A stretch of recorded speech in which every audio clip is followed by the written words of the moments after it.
안녕하세요. 온오프라인너머서 함께하는 아티스트 드래곤과 라움 아카데미입니다. 와!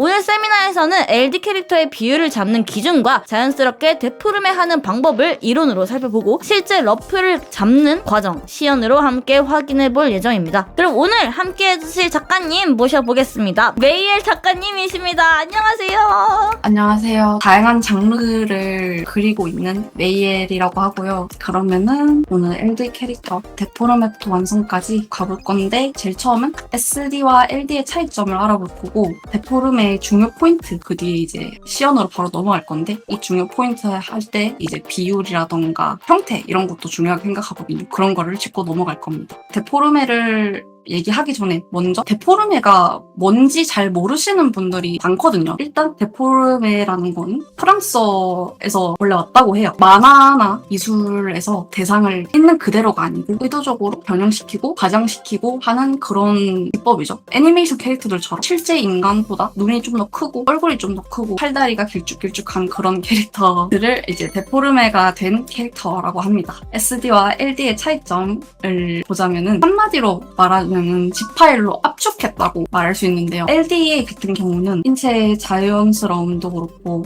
구도도 그렇고 비교적으로 자유로운 반면에 SD는 LD의 모든 거를 압축시켜서 귀염뽀짝하게 만든 버전을 SD로 부릅니다. 예시로 제가 가져온 일러스트가 몇 개 있는데요. 명방 엠베필드에 나오는 진천우라는 캐릭터인데 LD 일러스트죠. 효과도 그렇고 팔다리가 시원시원하게 뻗어져 있고 밀도가 높고 역동적인 일러스트를 보여줄 수 있죠. 반대로 이제 같은 캐릭터지만은 공식에서 내놓은 SD를 보면은 얼굴 위주의 일러스트가 대체적이고 표정이 더 돋보이게 되죠. 옷 같은 디테일, 아까 보였던 디테일 같은 경우들은 거의 대부분 생략되는 경우가 많고 동글동글한 느낌, 이미지가 잘 보이는 경향이 더 많습니다. 이 두 일러스트가 쓰이는 곳이 다른데요. LD가 관객들에게 줄 수 있는 정보량이 많기 때문에 방송용 이미지라던가 캐릭터 소개용 이미지, 굿즈를 할 때도 조금 더 밀도가 높은 그런 굿즈를 만들 수 있겠죠. 반대로 SD의 경우는 귀엽고 캐주얼한 느낌의 굿즈들을 만들 수 있고 대부분 이모티콘 계열로 자주 쓰이긴 하죠. 이제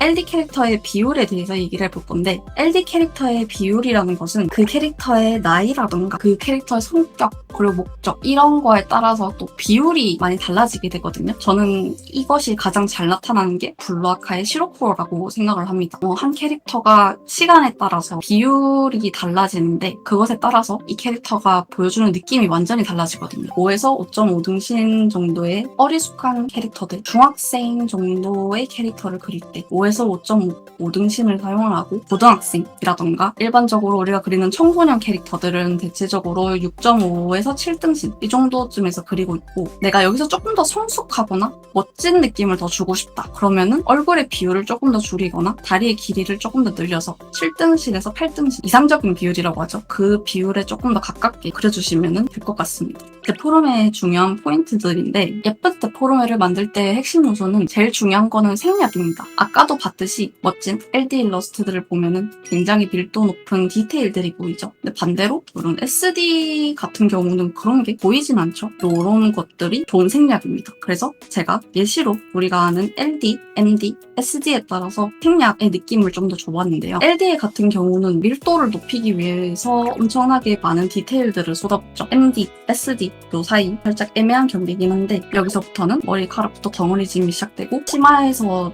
나오는 프릴 같은 경우도 단순화되기 시작하고 큼직큼직한 거 특징적인 요소들만 남겨놓고는 중요치 않다라고 생각되는 포인트들은 하나 둘씩 사라지고 보이지 않게 됩니다. 그리고 얼굴 데포르메인데 한마디로 말하면 그냥 게임의 커마라고 생각을 합시다. 우리가 이제 눈, 코, 입의 위치, 눈, 코, 입의 크기랑 넓이 이제 이런 것들을 하나 둘씩 조정을 할 수 있죠. 그거에 따라서 엄청 많이 달라지죠. 얼굴은 특히 더 그렇고 제가 여기 보면은 베이스가 되는 마네킹을 하나 그려놨는데 되게 매력이 없어 보이죠. 이거를 데포르메를 조금 해볼 겁니다. 나이에 따라서 한 번에 보기 좋게 해봤는데 저희가 잡는 인체 비율에서 그 골반 부분을 조금 더 넓게 가지면은 여성성이 조금 더 드러나가지고 이 모래시계 형태가 조금 더 잘 보이는 반대로 이와 캐릭터는 거의 직사각형의 형태를 나타내고 있다. 다리도 마찬가지로 내가 이 골반 넓이를 늘림에 있어서 조금 더 성숙하게 나타내고 싶기 때문에 다리 길이를 조금 더 늘렸어요.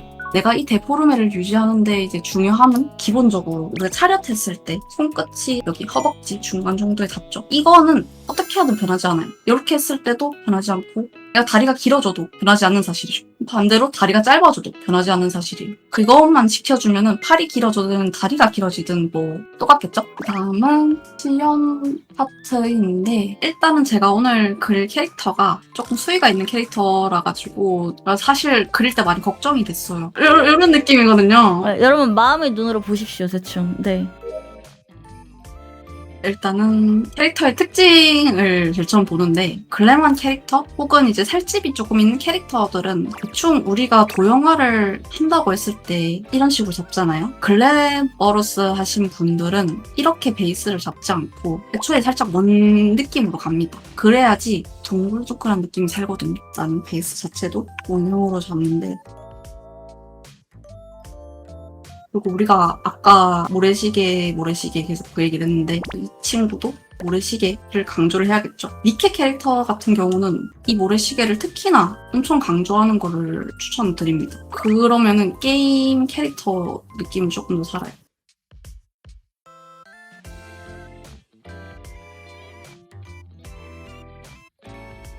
다리 부분도 중요하고 팔도 중요하고 하지만은 이 몸통이 가장 중요하다고 생각하기 때문에 만약 인체가 큰 나무라고 쳤을 때 다리랑 팔 같은 경우는 막 가지, 뿌리 이렇게 생각하거든요. 몸통은 한마디로 이제 나무의 몸통이라고 생각해서 큰 실루엣이라고 생각하고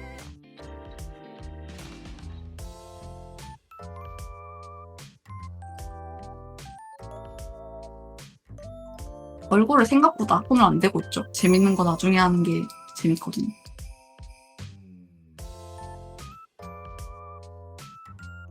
얼굴도 한 번에 완성하기보다는 제일 처음에는 위치만 잡아준 다음에 뭐 속눈썹이라던가 화려한 것들은 조금 이따가 붙여줘도 어차피 이게 제 러프의 완성은 아니기 때문에 넌 알아요. 어차피 이 뒤에 수정을 하게 될 것을. 그렇기 때문에 밸런스를 맞춰주면서 서서히 나간다는 느낌이 좀 더 강하죠. 눈 그리는 팁이 있나 하고 질문이 왔습니다. 저 같은 경우는 단순화를 잘 시켜놓은 편이거든요. 저는 그런 걸 조금 참고하긴 해요. 화장하시는 분들? 아이라인 그런 걸 봤을 때 이런 뒷부분이 어떻게 올라가는지라던가 그런 걸 조금 더 참고하는데 다들 눈 그리기 어렵다고 하는 것도 제일 처음에 너무 복잡하게 완성도 있게 올리려고 해서 어려운 경향이 좀 크다고 생각을 해요. 제가 그린 이 눈이 어렵진 않잖아요. 여기서 속눈썹을 어떻게 더하고 아이라인 같은 거라던가 이런 거를 추가하는 건데 이 한쪽을 다 하고 이제 다른 한쪽을 다 해야지 했는데 내가 뭘 먼저 했지? 라고 기억이 안 나면은 문제가 생긴단 말이죠. 처음에 심플하게 시작해서 서서히 밸런스 맞춰가면서 퀄리티를 올려갈 겁니다. 그럼 작가님은 눈을 그릴 때 약간 특별하게 어느 부분 좀 신경 쓴다, 중요하게 여기는 부분이 있다, 이런 게 있을까요? 저는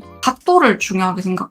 바라보는 방향에 따라서 얼굴이 입체적으로 보이는 거에 바로 직결되기 때문에 내가 옆을 바라보고 있는데 이 왼쪽 눈을 이렇게 그렸어. 근데 이 오른쪽 눈도 똑같이 그렸다고 치면은 깊이감이 안 나타나니까 여기랑은 다르게 좀 더 각도를 올려가지고 그쪽을 바라본다라는 느낌, 깊이감이 나타나게 똑같이 그리려고 노력을 해도 돼요. 눈 같은 거. 눈썹도 마찬가지로 얼굴 자체가 투시가 이렇게 되어 있는 게 아니라서 이렇게 되어 있거든요. 그래서 눈 자체도 여기가 좀 더 완만하고 여기가 조금 더 올라가는 게 보이죠.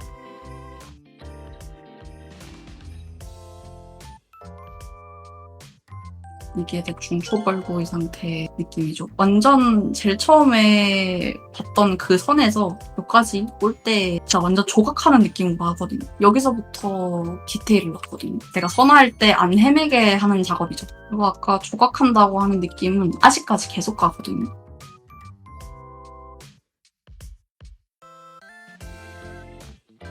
뭔가 슬슬 타임랩스 보여주시면서 어떻게 완성을 하는지 과정 설명도 하면 좋을 것 같거든요. 그러면은 잠시만요. 짜잔! 보여드리겠습니다.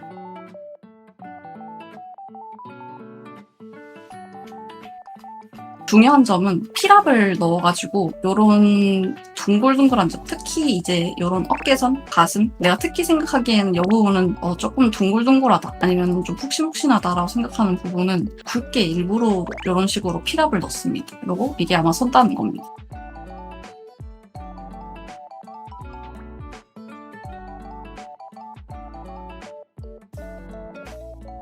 그리고 밑색을 넣고 색을 제일 처음에 좀 어둡게 써요. 왜냐면 나중에 밝힐 거라서. 보면은 이렇게 밝히는 게 보이죠? 극단적으로 밝힌 다음에 중간 톤을 중간에 집어넣는 편입니다.